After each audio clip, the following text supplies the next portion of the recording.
Bien, bonjour. Nous allons reprendre donc la série, si je puis dire, que nous avions entamée la dernière fois. Je rappelle un peu le cadre générique du cours. Il s'intègre dans une logique de réflexion sur ce qu'on avait appelé dans la première session les nouveaux régimes de représentation. Puis dans la deuxième session, nous étions attardés un peu sur la notion d'appareil de capture. Comme manière d'appréhender et de construire une expérience sensible du monde, plus exactement une expérience esthétique, donc une mise en forme du monde. Et aujourd'hui, dans cette session de cette année, on a 5 séances. Une est passée qui était une très longue introduction sur la notion de récit et de série. Il s'agit de réfléchir sur cette forme narrative particulière. Alors on verra.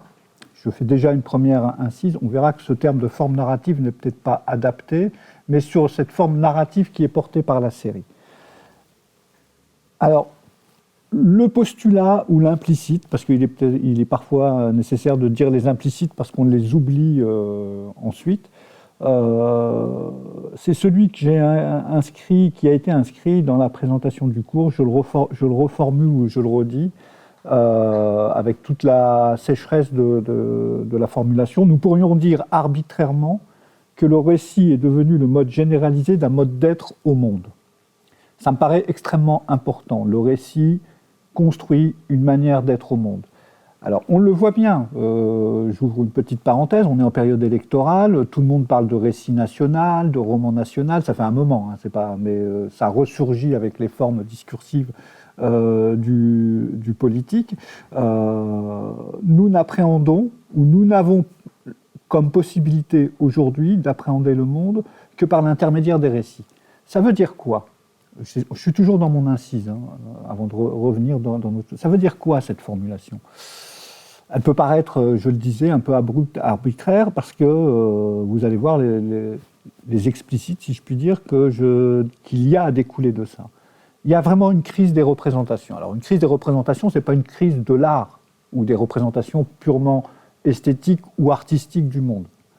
Justement, c'est là où ça pêche le moins, pourrait-on dire.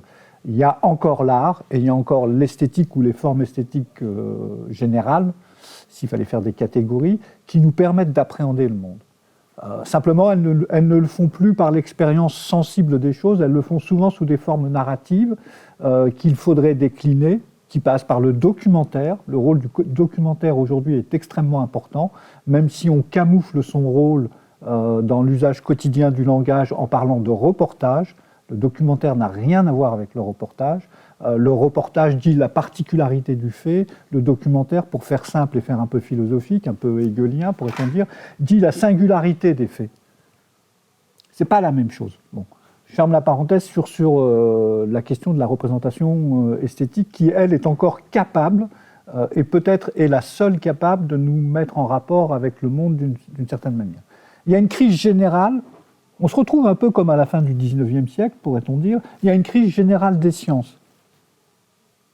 Preuve en est pour moi ce désir de renouveler le savoir, la connaissance, qu'elle soit scientifique, littéraire ou autre, ou des sciences humaines, par l'interdisciplinarité ou la multidisciplinarité. Il y a vraiment quelque chose qui relève de ce qu'on a vécu dans les mathématiques à la fin du XIXe siècle, la crise des fondements. Et la crise des fondements, ce n'est pas un truc abstrait, métaphysique de mathématicien qui se pose la question de qu'est-ce que c'est qu'un nombre. C'est que fondamentalement, la discipline elle-même est incapable de tenir, ou ne peut plus, c'est pas qu'elle est incapable, on ne va pas personnifier les disciplines, ne peut plus tenir en équilibre et en harmonie dans une relation au monde réel. C'est ce qu'on vit. Peut-être parce que le monde réel lui-même, ou le monde de la réalité nous échappe. Et pourtant, c'est nous qui avons construit cette réalité, c'est bien ce que dit le terme d'anthropocène, on a construit une réalité qui nous échappe de plus en plus. C'est comme, autre comparaison, je faisais la comparaison de la crise des fondements des mathématiques, d'Etkin, Cantor, etc., qui disent que, il va falloir repenser les mathématiques à fond la gamelle, si vous me permettez cette expression, pour pouvoir légitimer, pour pouvoir continuer à faire des mathématiques, et donc avoir un rapport au monde. C'est un peu, quand je parle de cette fluidité, cette réalité qui nous échappe, on se retrouve aussi, pourrait-on dire, comme, c'est pas un de mes modèles philosophiques, mais quand même comme Platon face aux sophistes. Il y a des propositions fluides qui coulent dans le monde, qui sont autant de micro ou de polyvalence de récits, de narration pour expliquer l'ordre du monde. Et puis, à un moment donné, comme dit Platon n'est pas le philosophe des idées, malgré ce qu'on croit. Je sais que je vais me mettre à dos une bonne partie de mes collègues professeurs de philosophie, mais Platon n'est pas le professeur des idées. Platon, il ne professe pas les idées, c'est pas ça le vrai problème. Il n'a qu'une seule crainte, c'est que les choses nous échappent. Et quand je dis nous, c'est nous, êtres humains, même si pour les Grecs de l'Athènes démocratique, ça ne représentait pas toute la population, mais c'est que les choses nous échappent, que ça file entre nos doigts, qu'il soit impossible de s'arrêter, ce qui deviendra d'ailleurs un des grands principes de la philosophie d'Aristote, ananke stenai, il est nécessaire de s'arrêter à un moment donné, et de bloquer les choses, de les figer pour pouvoir les penser, etc.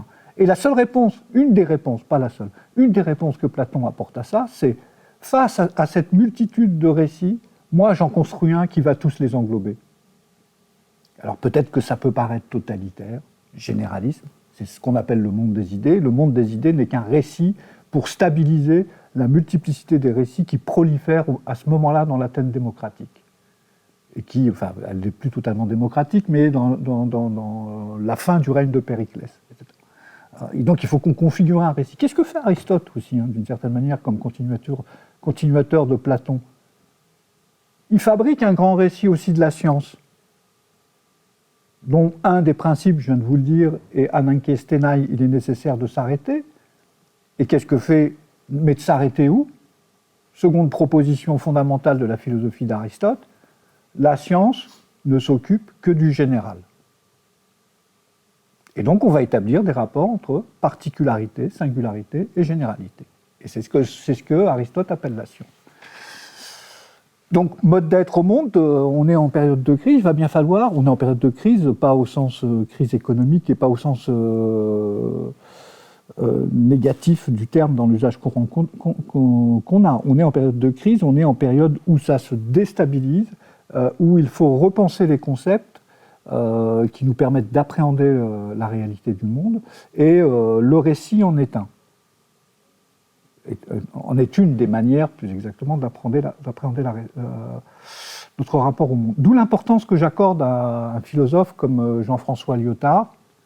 J'en avais évoqué très rapidement, mais il va revenir au fur et à mesure, notamment dans la constitution post-moderne, où c'est lui qui met en place quand même, qui invente cette distinction entre grand et petit récit, et micro-récit, disant que une des caractéristiques de la postmodernité, alors quand il écrit en 1970, ça n'a pas pris toute la dimension et toute l'ampleur que peut avoir ce terme de postmodernité, mais il dit que la postmodernité se caractérise par le fait que, peut-être, il n'est pas clair là-dessus, soit la postmodernité engage la désagrégation des grands récits de traditions et d'institutions, soit elle apparaît du fait de cette désagrégation. Et les petits récits, grosso modo, on se retrouve entre, comme je disais tout à l'heure à propos du documentaire, entre une réflexion sur particularité, singularité, généralité qu'on aura retrouvé. Je pense que dans la série, c'est bien ça dont il est question, d'un rapport entre la singularité, la généralité et le particulier. Donc oui, j'affirme arbitrairement, pourrait-on dire, nous pourrions dire arbitrairement que le récit est devenu le mode généralisé d'un mode d'être au monde. Donc ce n'est pas simplement une forme littéraire, ce n'est pas simplement une forme de construction de narration, il manifeste quelque chose de notre manière d'être au monde. Et ça, il faut en tenir compte. Je disais, il y a crise au niveau des représentations scientifiques, on le sait, il y a crise au niveau des représentations politiques, et là aussi le rapport de l'individuel, ce ne sera plus le particulier, le singulier, mais de l'individuel au commun ou au collectif est en crise. Il y a plein de raisons comme ça. Notre rapport à la nature, pourrait-on dire, est en crise. Avant, on avait un intermédiaire qui était bien pratique, ça s'appelait la campagne. Aujourd'hui, j'ai l'impression qu'on est en train d'évacuer une réflexion sur la campagne. C'est ce que je vous disais dans le cours passé quand je faisais référence aux paysans de Balzac, puisque lui a pensé la campagne. Il n'est pas le seul à cette époque-là à penser la campagne, mais lui, il l'a pensé. Et qu'il se passe quelque chose de particulier aujourd'hui, que se trouve, peut-être parce qu'on est démuni pour le penser, se retrouve réactualisée la vieille division, la vieille opposition entre nature et culture. Sauf qu'on a du mal à lui donner du contenu. Alors c'est pour ça que ça m'intéresse cette question d'anthropocène, puisque justement elle réactive la nature conceptuelle de ce que c'est qu'être une nature, ou de relever de la nature, et ce que c'est qu'être de la culture, ou relever de la culture.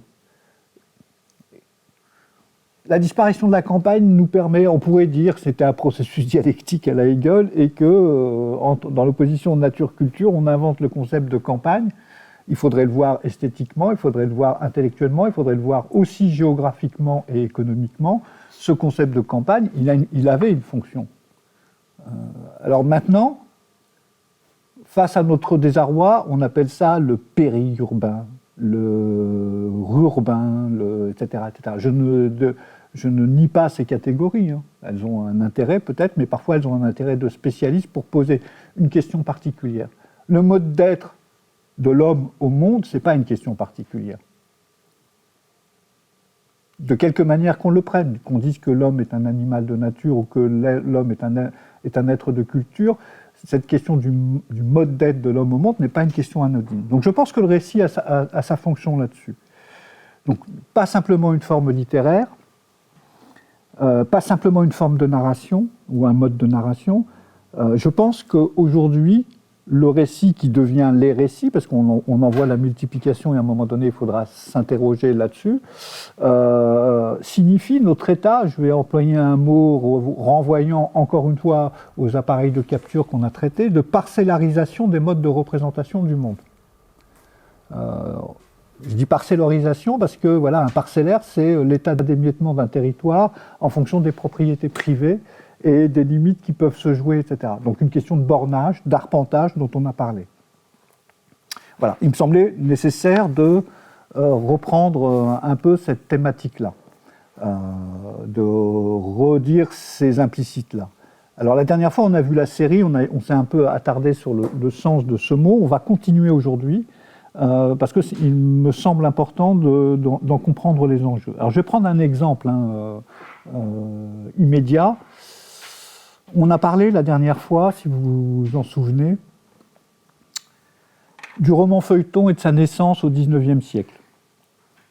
Il me semble que je n'ai pas été assez clair à ce sujet parce que simplement c'était une comparaison sur distinguer la série et le feuilleton et l'œuvre globale, type roman, d'une narration. C'était l'enjeu.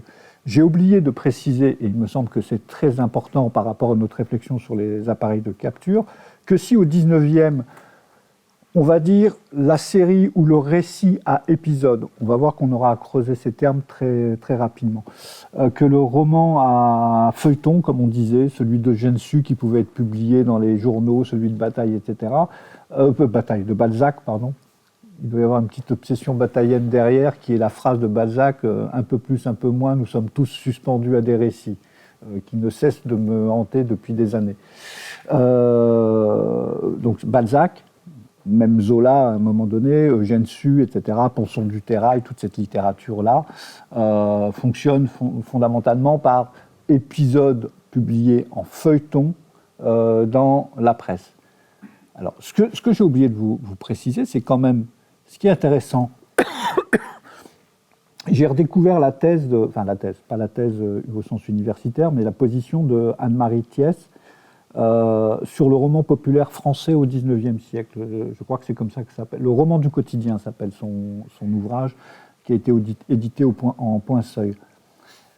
Et elle rappelle une chose, elle ne fait que glisser dessus, mais en même temps c'est extrêmement important. Ce qui se passe avec le roman feuilleton, dit-elle, c'est l'accession à un espace public d'une certaine forme de littérature qui était minorée. C'est une question importante.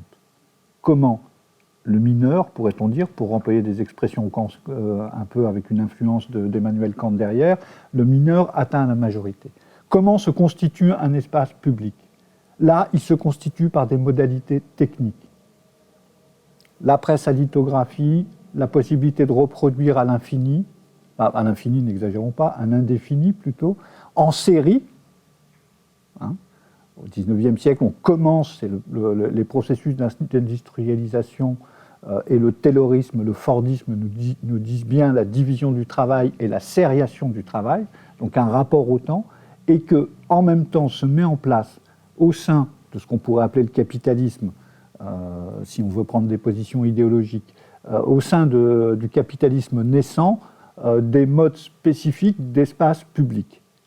Et le roman feuilleton en est un. La presse diffuse au maximum, elle diffuse des informations génériques, géopolitiques ou autres, etc., des informations d'un type particulier dont il faudra qu'on s'intéresse aussi, le fait divers, parce que la presse du 19e siècle aimait le fait divers, elle n'avait pas honte de l'aimer, et puis elle publie ce qu'on retrouve encore dans les journaux de province sans notion péjorative, dans le Dauphiné, dans la République, dans la montagne, des romans feuilletons,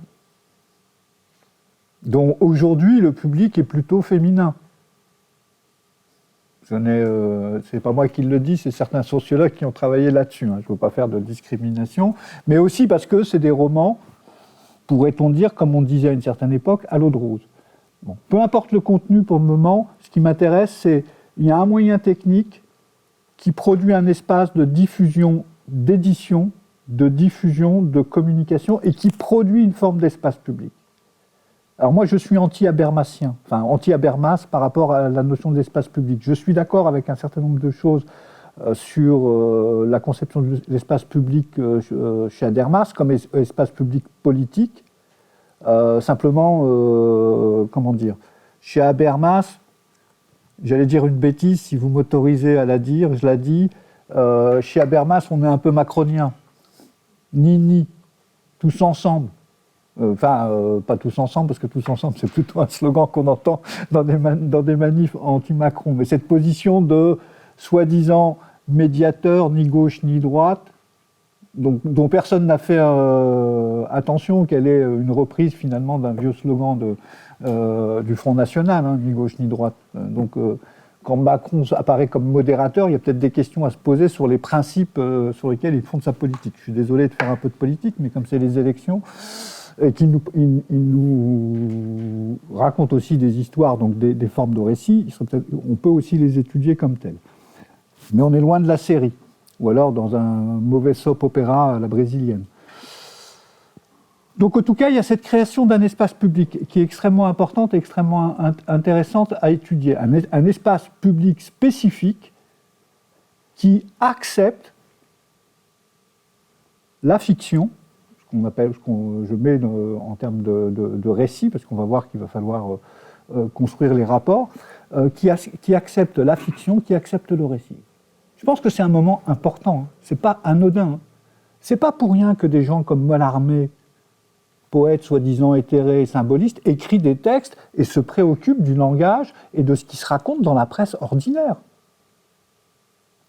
Et qui lutte contre un rapport au langage qu'il appelle l'universel reportage. On parlait tout à l'heure du reportage, mais il appelle ça ce mauvais rapport au langage, selon lui.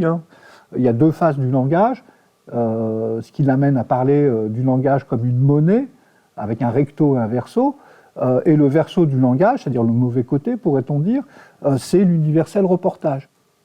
Donc un écrivain de la qualité de Mallarmé, penseur soi-disant abstrait ou confus dans sa poésie, s'intéresse à cet espace public naissant. Un coup de dé n'abolira le hasard, paraît d'abord dans la presse, dans le Figaro. Mon Dieu, ce qu'est devenu le Figaro. Mais voilà, un coup de dé n'abolira le hasard, paraît dans le Figaro. Un écrivain comme Villiers de l'Isle-Adam s'intéresse à la publicité. Et il invente même des espèces de publicités délirantes, comme quoi on pourrait projeter des publicités dans le ciel, à l'époque délirantes. Aujourd'hui, on voit bien qu'avec les systèmes de projection, etc. Donc c'est un espace public particulier. Alors là, je cite des exemples à la négative, mais peut-être que ces espaces publics particuliers, les fanzines en sont l'héritage. Ils travaillent des formes de séries, de sériation, etc. Les micro-journaux en sont des formes d'héritage. Alors je vais vous faire une comparaison, parce que ça nous rabat sur ce qui nous intéresse quand même, cet espace public qui est créé. C'est pareil avec la radio et avec la télévision. un des écrivains auxquels j'attache et auxquels il faudrait réattacher beaucoup d'importance en se débarrassant des œillères que les philosophes dont je fais partie et certains historiens de la pensée ont marqué, c'est Walter Benjamin. Alors moi je dis Benjamin, mais pour faire plaisir à mes collègues universitaires, je dis Benjamin. Mais c'est Benjamin, c'est un J pour moi, j'y peux rien. Et Benjamin a, à un moment donné, fait des émissions de radio pour les enfants, des séries d'histoires pour les enfants. Dans les années 30, juste avant la montée du nazisme, pendant la République de Weimar, grosso modo, pour faire simple, on voit l'émergence, c'est pas Benjamin qui en est le porteur, mais on voit l'émergence à la radio de récits racontés au fur et à mesure aussi. Aujourd'hui, il n'y a plus qu'à peu près que, puisque Bellemare est mort, etc., il n'y a plus que France Culture pour faire ça. Nous raconter des fragments d'histoire le soir, c'est souvent très tard le soir. France Culture le fait, peut-être pas suffisamment, le fait souvent en reprenant des ouvrages de classiques. On va nous faire une lecture de Madame Bovary, de Diderot, etc. Mais ce fait de raconter des récits, d'avoir une voix, c'est la création aussi d'un espace public particulier. Et c'est pas innocent que je cite le nom de Walter Benjamin, parce que Walter Benjamin, par rapport à ça, écrit deux grands textes sur lesquels on aura à revenir, qui sont Expérience et pauvreté. Donc il fait partie des derniers textes de Benjamin dans les années 35-36, et puis un texte antérieur qui s'appelle Le narrateur, ou qui a été traduit par Le conteur. Et cette expérience du récit comme modelant des formes d'expérience particulières qui luttent, dit Benjamin, le récit, le conte, le récit, lutte contre la forme globale et générique du roman. Et il lutte de quelle manière? En nous racontant des petits faits insignifiants dont nous devons tirer non pas nécessairement une leçon, ça c'est le conte au sens traditionnel, mais qui doivent nous permettre de nous rendre compte que nous sommes dans une absence de récit.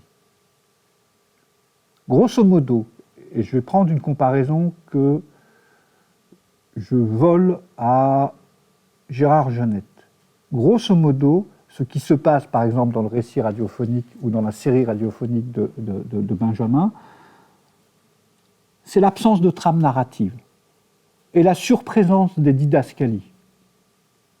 Un des plus grands écrivains de la langue française, même s'il n'est pas d'origine française, fait cela. Il s'appelle Samuel Beckett.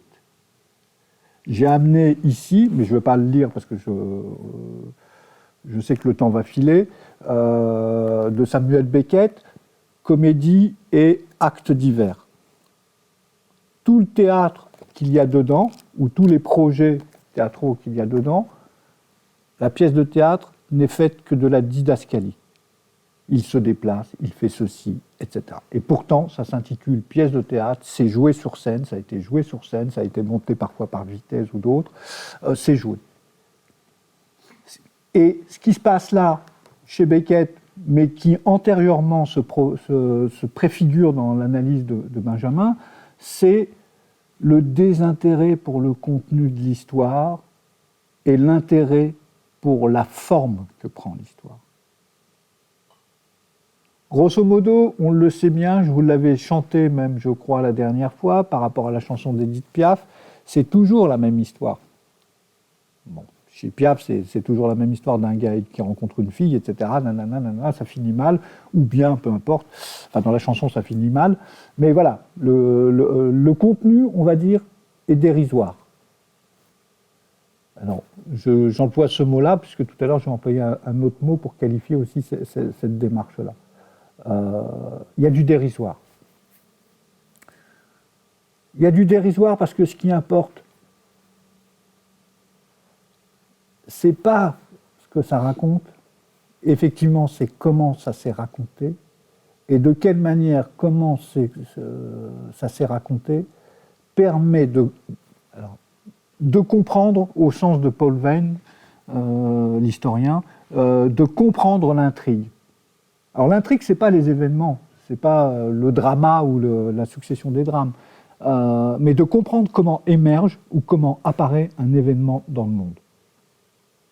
Alors là, on est dans un truc qui me semble extrêmement important aujourd'hui par rapport à la série, ce qu'on verra plus tard. D'où la nécessité d'avoir, comme je reprends mon image de Chomel de l'an dernier, du dictionnaire encyclopédique des formes agricoles, pourrait-on dire, la nécessité d'avoir un appareil de capture particulier pour faire rentrer ce qui fait la teneur de l'événement dans une espèce de structuration particulière. Ou, pour reprendre une image aussi, encore une fois, empruntée, aux 1000 plateaux de Deleuze et Guattari, cette image qui illustre le plateau où il est essentiellement question de la nouvelle littéraire. Et où Deleuze, à un moment donné, s'intéresse au terme, pourquoi on appelle ça des nouvelles, justement, ou une nouvelle, comme forme ou comme genre, etc. C'est qu'apparaît quelque chose d'inédit, à un moment donné, ce qu'on appelle traditionnellement un événement, qui vient rompre l'ordre ordinaire des choses, le mode narratif des choses, etc. Et qu'il va falloir s'interroger sur cette configuration-là. Donc, on s'intéresse à une forme particulière d'organisation du récit, la série. Donc, forme d'organisation parce que le récit désigne ou distingue une forme de narration d'événements, réels ou imaginaires, dans la littérature. Ça, c'est la position de Gérard Genette, qui dans Fiction et Diction, qui étudie les teneurs des deux récits. Mais il faudrait peut-être revenir, et c'est ce que je vais faire là vite fait, comme préambule, encore comme balayage, avant d'en arriver véritablement à notre notion de série, revenir un peu à l'étymologie du mot récit. Bon, l'étymologie, moi j'adore ça parce que c'est l'histoire finalement des variations de signification d'un mot et de ses ressaisies parfois à contresens. Je ne sais pas, au IVe siècle, je vais vous citer un exemple qui n'a rien à voir avec ce qu'on fait, mais au IVe siècle, après Jésus-Christ, saint Augustin a écrit un texte qui s'appelle Retractationes, excusez mon accent latin, qu'on traduit par rétractation. C'est n'importe quoi. C'est vraiment n'importe quoi. Et du coup, notre lecture, elle est complètement faussée de ce texte. La rétractatio de saint Augustin, c'est un nouveau traité. Une reprise du traité, au sens de tractatus, etc. Ce n'est pas une rétractation. Comment peut-on imaginer, quand on lit le contenu de ce texte, moi je m'attendais à... Voilà, il a décidé de ne plus être chrétien, je veux dire n'importe quoi. Ou il a décidé d'être dans le reniement de certaines positions qu'il avait par rapport au christianisme naissant, etc. Le texte dit simplement réélaboration. Donc l'étymologie est intéressante parce qu'elle produit aussi des contresens qui sont intéressants. Et il y en a un qui est intéressant, ce n'est pas un contresens, c'est un glissement de sens avec le mot récit, qui vient du mot réciter, du verbe réciter, recitare en latin, etc. Je ne vais pas remonter jusque-là. En latin, réciter, ça veut dire lire à voix haute. Ah, tiens, lire à voix haute, et puis peut-être parfois de mémoire, exercice de rhétorique, etc. Mais lire à voix haute, c'est créer un espace public d'une certaine manière. Qu'il soit intime ou individuel, c'est produire un espace de la parole. C'est produire une structuration de cet espace. Ce n'est pas la lecture mentale. Bon, d'accord, traditionnellement dans l'Antiquité, on était plutôt dans la lecture à voix haute, nous dit-on, nous disent les historiens de la lecture, que dans la chose. Et avec la récitation. Donc un volet récité comme parler à voix haute, et un volet récité comme énuméré.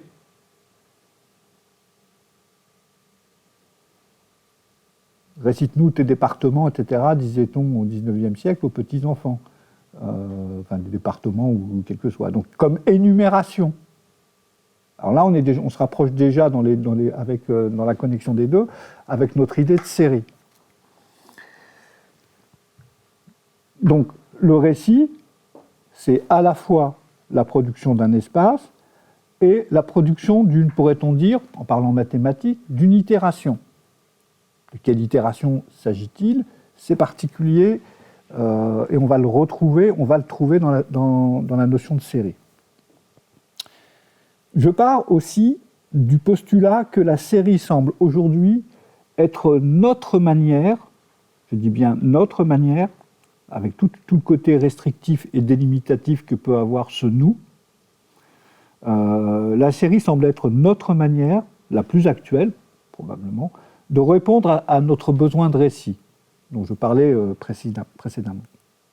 Le mot récit recouvre beaucoup de choses et semble parfois se confondre avec roman, on l'a vu, enfin on en a parlé, on l'a évoqué, du point de vue de la politique. En ce sens, le récit est une spécificité, et là j'en reviens à mon historien Paul Venn, du discours historique.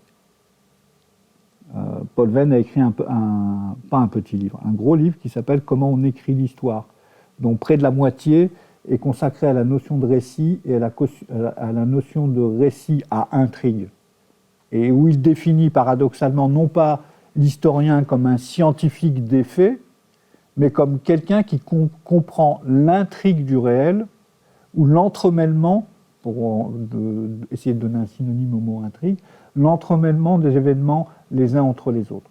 Non pas construire une causalité, non pas comprendre la motivation psychologique des personnages, mais voir comment dans la sériation des événements, il y a une continuité ou une discontinuité. Ça pose la question de l'hétérogénéité, de l'homogénéité des faits, des événements, etc.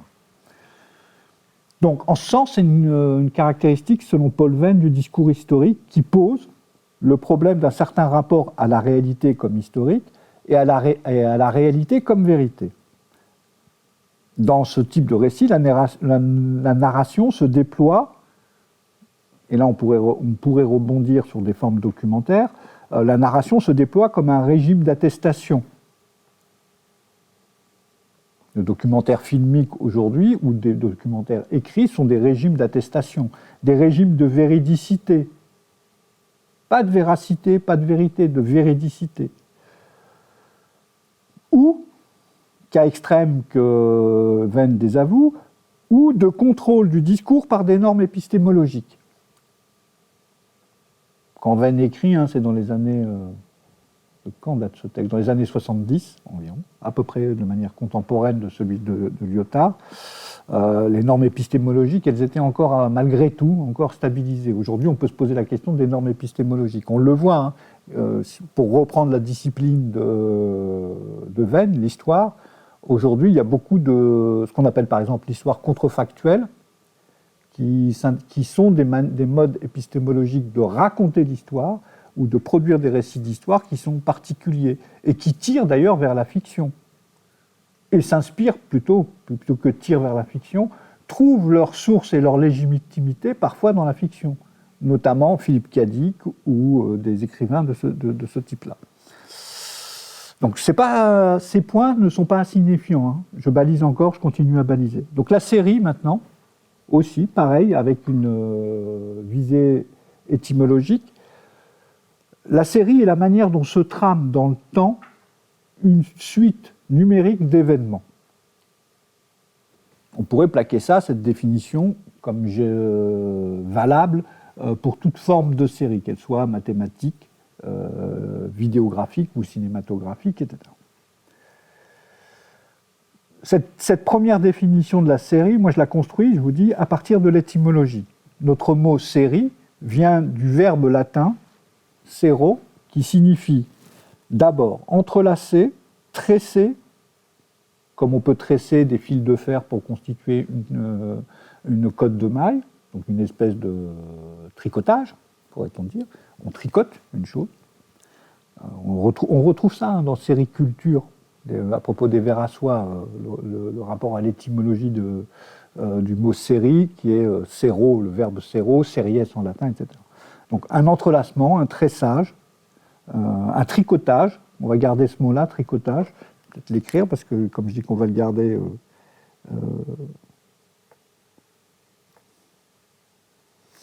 Mais c'est aussi joindre, donc une jointure, attacher, enchaîner.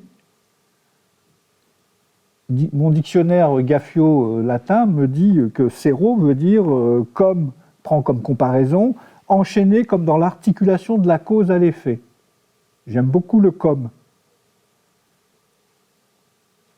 Ce n'est pas un lien de cause à effet que produit le verbe séro, c'est j'enchaîne dans un rapport qui est similaire ou comme un rapport de causalité. Alors j'ouvre tout de suite une parenthèse, je sais, j'en ouvre beaucoup, mais j'ouvre tout de suite une parenthèse, ça nous renvoie par exemple à l'esthétique de David Hume, cette histoire de comme l'articulation de la cause et de l'effet, du rôle de l'habitude dans la manière dont on voit les événements. C'est extrêmement important ça dans les récits. Le rôle de l'habitude, de cette attitude psychologique d'attente produite par l'habitude. Il se passe ceci alors. Hume dit, attendez, doucement, ça n'a rien à voir avec la causalité stricte qu'on pourrait attendre des sciences ou des disciplines, etc. Ce qui se passe, c'est que je relie par une expérience du temps des événements qui n'avaient apparemment rien à voir entre eux. Qu'aujourd'hui le soleil se soit levé, je peux le dire dans une forme verbale passée, avec une certaine forme de certitude, que demain il se lèvera, c'est ce qu'on appelle en philosophie le problème des futurs contingents. Rien ne me garantit que demain le soleil se lève. Alors bien sûr, on pourra me dire, maintenant, la physique, les lois de l'astronomie me permettent d'avoir une prévision. Là, on est effectivement dans un rapport de cause à effet. Mais dans l'expérience du rapport existentiel, le mode d'être qui m'intéressait, le récit comme mode d'être, cette expérience-là, empirique, psychologique, empirique et psychologique, il n'est pas sûr qu'elle soit garantie. Ce qui produit du coup, ou de ce fait, est produit un sentiment d'attente. Sentiment d'attente dont on va voir que la série se sert. Alors ce sont des stratégies d'écriture de la série, etc. Mais voilà. Donc je reprends sur mes sens, joindre, attacher, enchaîner comme dans l'articulation de la cause à l'effet. Donc problème de succession plutôt que de problème de causalité, pourrait-on dire, et donc problème temporel. Et le dernier sens, qui est un sens un peu étonnant, l'engendrement comme succession généalogique, le fait de faire lignée. Donc la series, ou le sero en latin, c'est engendrer une lignée. Dans mon dictionnaire étymologique, donc, qui n'est plus le Gaffio, j'ai été voir le dictionnaire étymologique d'Alain Ray, j'ai trouvé intéressant cette toute petite remarque qui est en bas de l'article, qui dit « Il nous est impossible de rapporter à l'heure actuelle le mot série à un paysage des langues indo-européennes. » Il ne le dit pas comme ça, c'est moi qui reformule.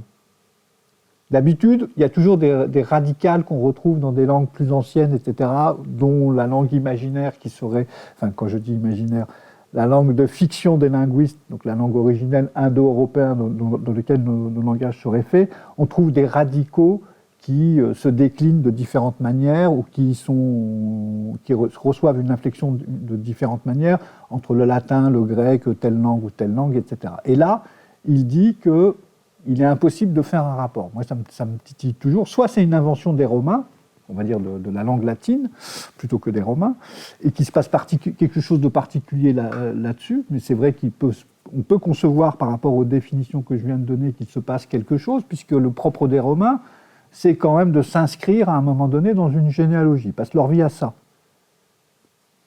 Ils s'inventent même une origine d'origine. Romulus doit remonter jusqu'à Énée, etc., à Vénus, etc., etc. Ils passent leur temps à légitimer, etc. Même quand ils font du droit, il suffit de lire Cicéron, les législateurs ou les écrivains qui écrivent sur la législation romaine, ils passent leur temps à remonter à cette question d'enchaînement généalogique, donc d'expliquer le présent par le passé, qui est une attitude particulière, qui est peut-être intéressante dans la série, hein. Surtout de la part de ceux qui les regardent, qui sont tout le temps en train de dire « Non mais ça, c'était préfiguré dans l'épisode 299B3747Y », je fais un peu l'idiot, mais c'est quand même ça, parce qu'il y a un système de référenciation particulier pour les gens qui regardent des séries qui sont tout le temps en train de renvoyer à des moments particuliers, et qui reconstruisent comme ça l'épisode qu'ils sont en train de regarder par un renvoi permanent à des épisodes passés. Alors que la dernière fois, je vous ai dit, quand même, une des propres de la sériation mathématique ou de la série en mathématiques, c'est ce qu'on appelle la discrétion.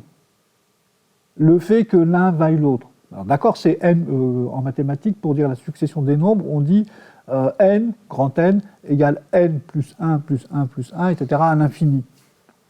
Pour dire la succession. Mais voilà, il y a ce rapport de continuité, mais il y a un rapport de discrétion, d'unité absolue, etc. Le problème d'individualité dont on parlait tout à l'heure, ou de particularité, singularité, qu'on va retrouver. Donc, engendré comme une succession généalogique.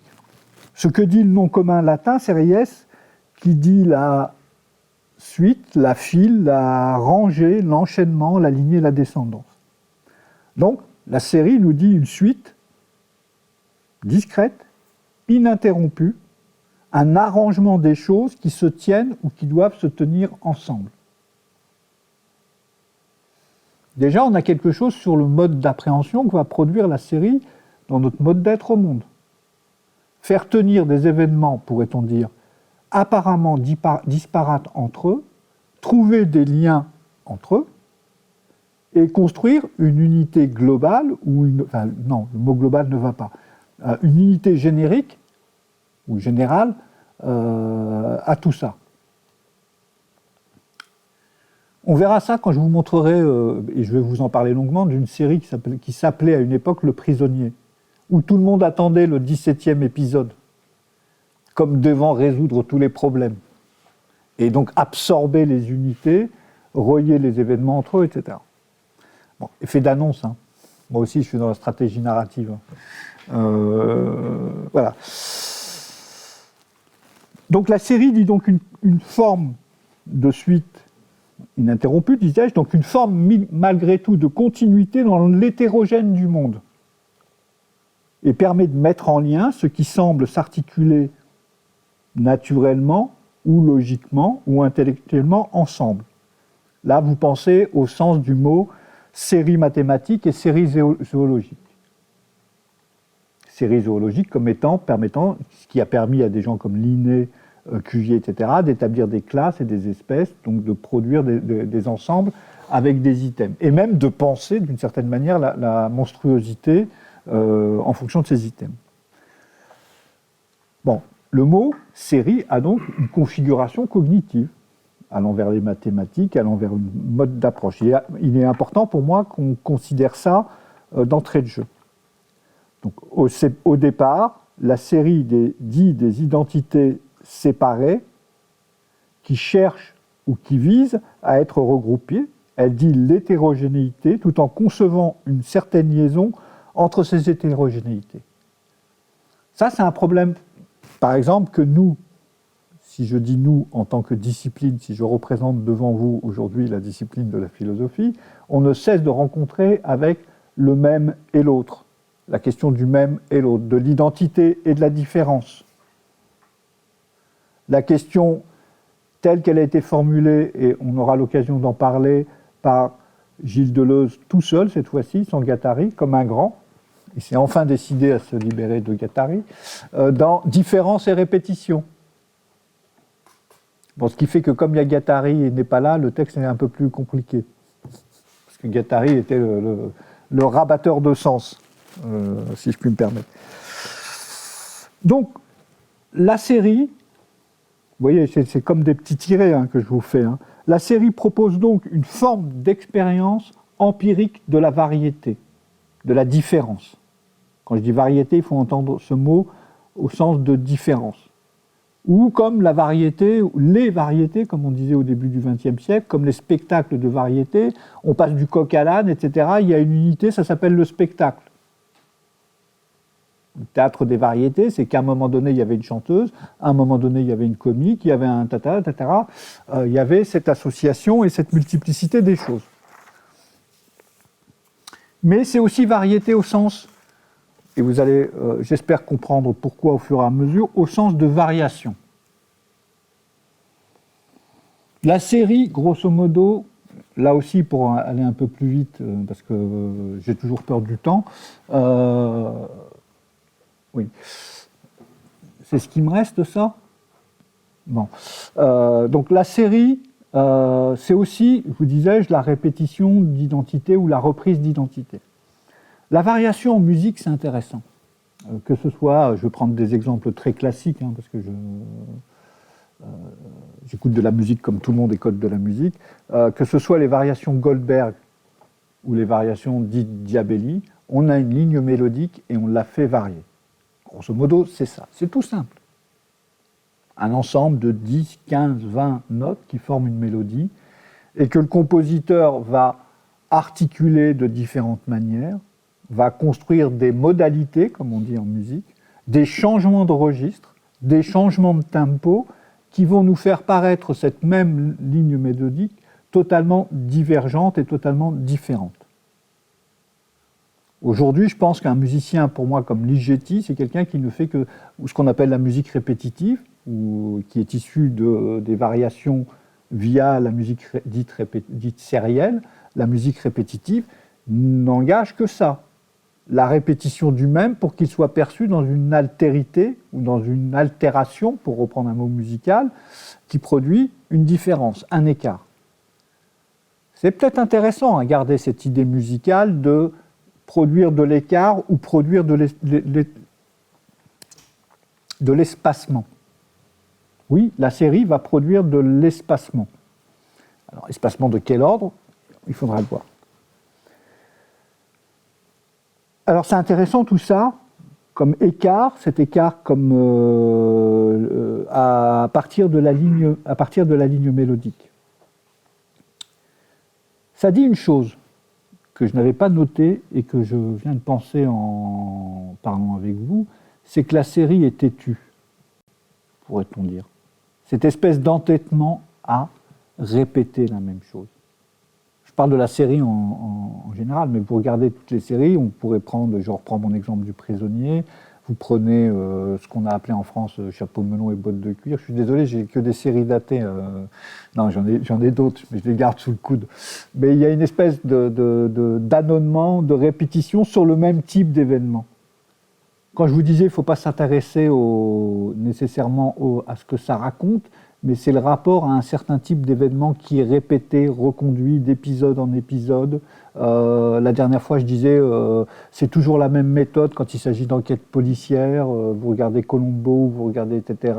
Je ne sais pas comment s'appelait la dernière version de Sherlock Holmes, là, Sherlock tout court, je crois que c'était le nom. C'est toujours les mêmes choses qui sont racontées.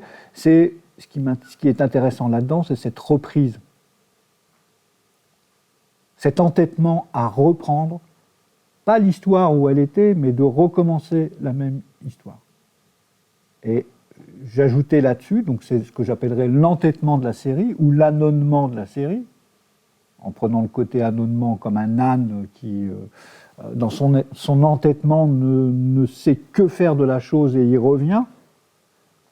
Peut-être que la série, on pourrait lui trouver une figure tutélaire, mais par rapport à cette idée de l'entrelacement, là je prolonge sans que ce soit forcément lié à ce que j'avais écrit, c'est des évocations qui me viennent d'avoir énoncé justement à haute voix ce que j'avais à dire. Une des figures de la série, c'est Pénélope, pourrait-on dire. Je dis ça par rapport à ce que je vous ai dit sur l'étymologie du mot série, tressé, entrelacé, tricoté. Comme s'entrelacent les regards des personnages là dans l'image de Felton. S'entrecroisent plus exactement que s'entrelacent ici, que s'entrecroisent. Mais le fait de tramer, retramer sans arrêt. Et ce que la série pose comme question, c'est la question du motif répétitif, pourrait-on dire. De la reprise incessante. La série serait-elle, comme dans notre mode d'être, et là je prolonge encore, après Pénélope, je vous fais notre toile de Jouy ou notre papier peint. Plutôt toile de Jouy, parce que les toiles de Jouy étaient constituées par une petite scène centrale, souvent humaine, etc., la bergère et le berger, ou des scènes, au départ des scènes napoléoniennes, qui étaient reconduites dans la multiplicité sur la toile, etc. Et on pourrait penser à la rêverie de Proust à l'égard de son papier peint, en étant arbitraire comme j'aime à l'être, se dire que finalement la recherche du temps perdu est née de ça, et ne naît que de ça. non pas des madeleines, mais du papier peint contemplé dans un état de maladie à un moment donné par le jeune Proust. Bon, je referme mes pistes qu'il faut que je note, mais peut-être que peut-on garder cette figure tutélaire, non pas peut-être, on va la garder, cette figure tutélaire de Pénélope comme représentant de la série. Alors c'est intéressant tout ça, ce que j'ai dit précédemment, pour ce qui nous intéresse ici, à savoir la série comme récit. La série ouvre donc une suite numérique variable, des variations, à l'égard d'une trame narrative stable ou similaire, reprise, donc une certaine stabilité. Elle produit une forme d'engendrement répétitif, itératif, du même schéma narratif, de la même trame narrative. Donc, il y a un travail de reprise. Ce qu'on pourrait appeler la reprise différée. Le fait de reprendre la même chose constitue une manière de produire des différences et de saisir ces différences dans une reprise en attente d'être reprise. Il est assez étonnant, et je ne veux pas faire de la dictologie, que quand on rentre dans une série, on y rentre soit pour son univers, soit pour ceci, soit pour la configuration des personnages. Mais bon, une fois qu'on a connu et compris le principe de la série, on continue à la regarder. Donc on est en attente du même. Mais pas en attente du même d'un point de vue purement addictif ou psychologique. On est en attente d'une situation stable qui nous permet de nous positionner, de nous situer. Donc la sériation de la série permet une situation, une mise en situation. Alors là, il y a encore un autre truc qui me vient à la tête, mais je ne le dirai pas, parce que sinon on va perdre du temps. Donc c'est cette installation dans le même répété, dans la reprise différée et différente, qui est un des éléments de la série. Je pense que le générique est révélateur là-dessus. Donc comme il ne me reste pas beaucoup de temps, je vais vous montrer tout de suite le générique que je voulais vous montrer, qui relève de la série Le Prisonnier.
Où suis-je?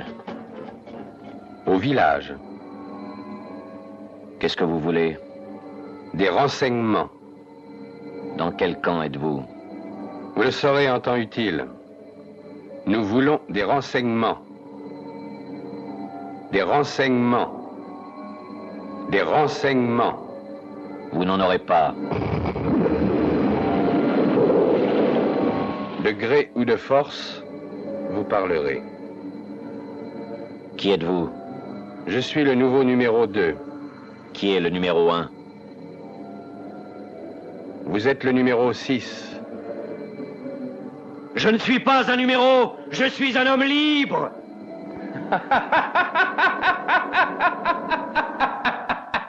Ça fait toujours bizarre de passer ça dans une enceinte universitaire. Moi, ça me fait remonter tous mes souvenirs de jeunesse, puisque cette série a été marquante. Elle est révélatrice de certaines choses. Là aussi, de l'avènement d'un certain espace public. Je vous disais, roman feuilleton, le journal. Bon, il ne faut pas réduire le journal avec tout ce qu'il y a derrière, toute la technologie du journal qui se met en place. La radio, je vous ai cité. La télévision, là, cette fois-ci, qui produit un espace public. On sait que la télévision s'est essentiellement développée, majoritairement, à l'issue de la Seconde Guerre mondiale. Et que les formes de récits qu'elle invente sont des récits qui sont deux choses dont je n'ai pas parlé précédemment, mais qui sont importantes pour la série, le format et la programmation. La programmation, c'est lié à ce concept d'attente dont on parlait tout à l'heure. On n'est pas comme aujourd'hui où on peut regarder la totalité d'une série d'un coup. On est dans une programmation. Et cette programmation fait que dans les années, par exemple, fin des années 50, la série télévisuelle dure 30 minutes. Que Le Prisonnier, comme série qui date des années 64-67 plus exactement, elle passe au format de 52 minutes. Et qu'aujourd'hui, on se retrouve avec des séries qui débordent ce format temporel-là particulier. Donc ces choses-là, on aura à réfléchir. Si je vous l'ai montré, puisqu'il me reste que 2 minutes quand même, cette chose, c'est pour insister sur cette notion de la reprise du même. Ce générique, il vient tout le temps, comme celui de fin que je vous montrerai, il vient tout le temps au début, et on rentre immédiatement dans l'action. Il revient au premier épisode, du premier au 17e épisode, c'est le même générique. Vous me direz, oui, c'est le même générique. Ce n'est pas tout à fait vrai aujourd'hui dans les séries, puisque c'est plutôt le graphisme ou la typographie qui est identique, et des fois les images changent en fonction des épisodes. Le seul élément qui change dans cette série à la fin du générique, c'est le visage du numéro 2. Alors, je ne sais pas si vous avez pu voir, parce que avec la luminosité qu'il y a ici, quand le personnage arrive dans sa prison, qui est le village, il rencontre le numéro 2, donc le superviseur, on va dire, l'organisateur, le chef de la prison, etc. Et c'est le numéro 2, qui change à chaque fois.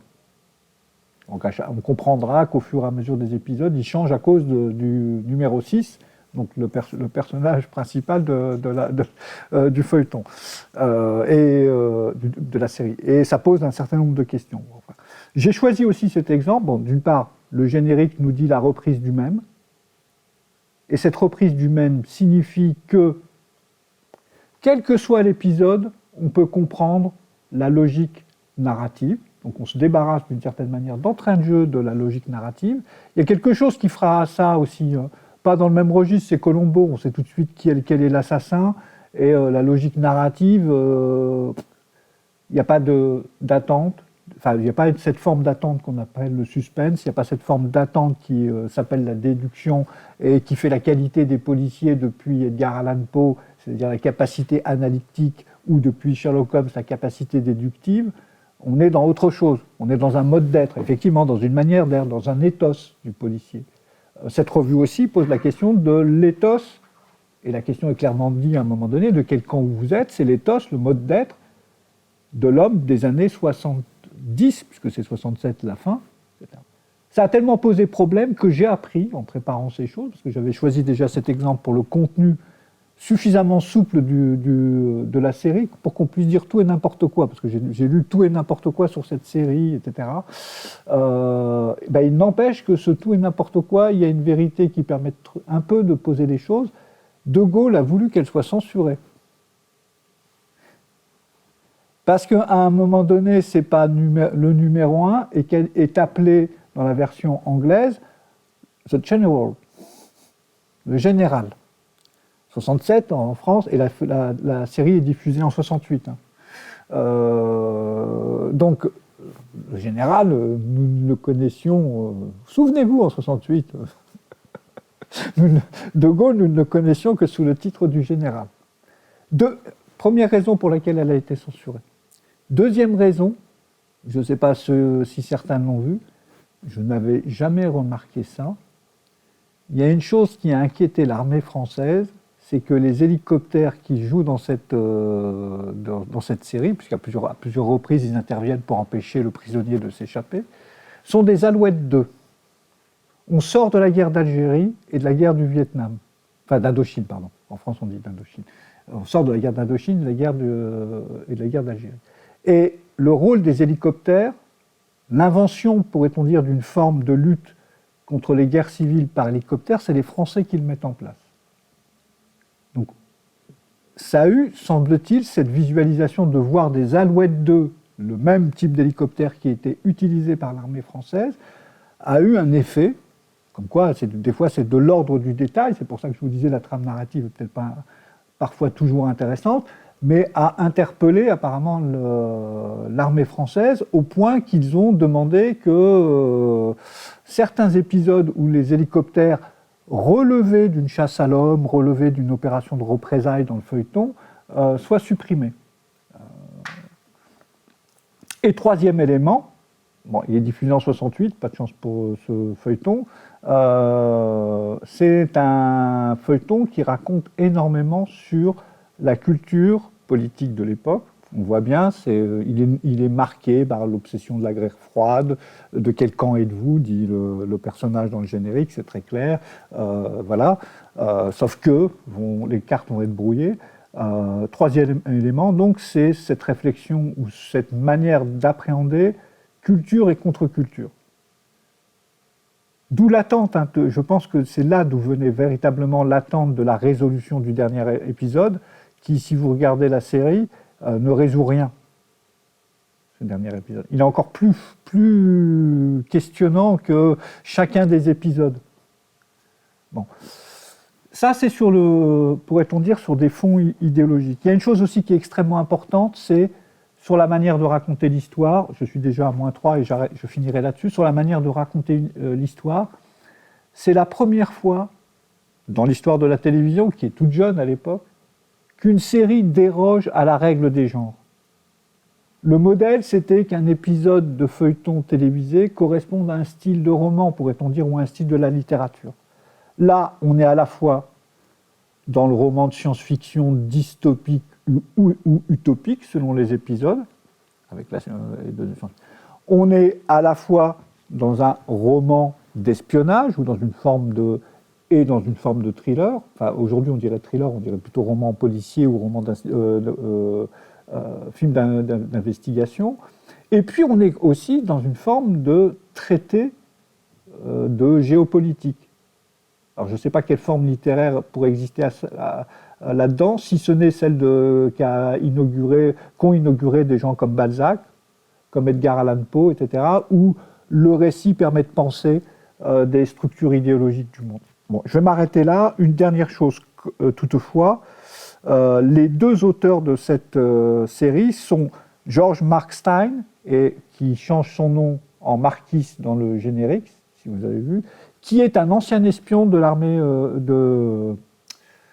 du gouvernement britannique, qui est journaliste, auteur de romans policiers et ancien espion à la fin de la Seconde Guerre mondiale. Il a joué un rôle, notamment parce qu'il était d'origine allemande, à Berlin dans l'espionnage. Et Patrick McGowan, qui est lui purement un acteur, qui s'était spécialisé dans un feuilleton avant qui s'appelait, dans un feuilleton, on disait à l'époque, dans un feuilleton qui s'appelait Destination Danger et qui durait 30 minutes, ce que je vous racontais tout à l'heure. Donc, qui a connu ce passage à cette chose-là. Et les deux ont écrit les choses, pratiquement toutes les choses ensemble. Le dernier épisode étant d'ailleurs uniquement de McGowan,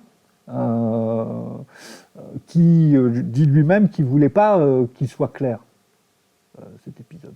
Et qui pose la question de la notion de résolution des événements dans la série. Ce sont des choses sur lesquelles on reviendra. Bon, je vous remercie de votre attention. Je suis désolé pour l'image, il faudra qu'on trouve une solution pour les prochaines fois, parce que je voudrais que, d'une certaine manière, ça devienne une de nos images tutélaires. On en a 3, l'image de Chaumel, l'image de l'illustrateur, et puis je mettrai le vélocipède, le vélo qu'il y a dans Le Prisonnier comme image emblématique. Bon, je vous remercie.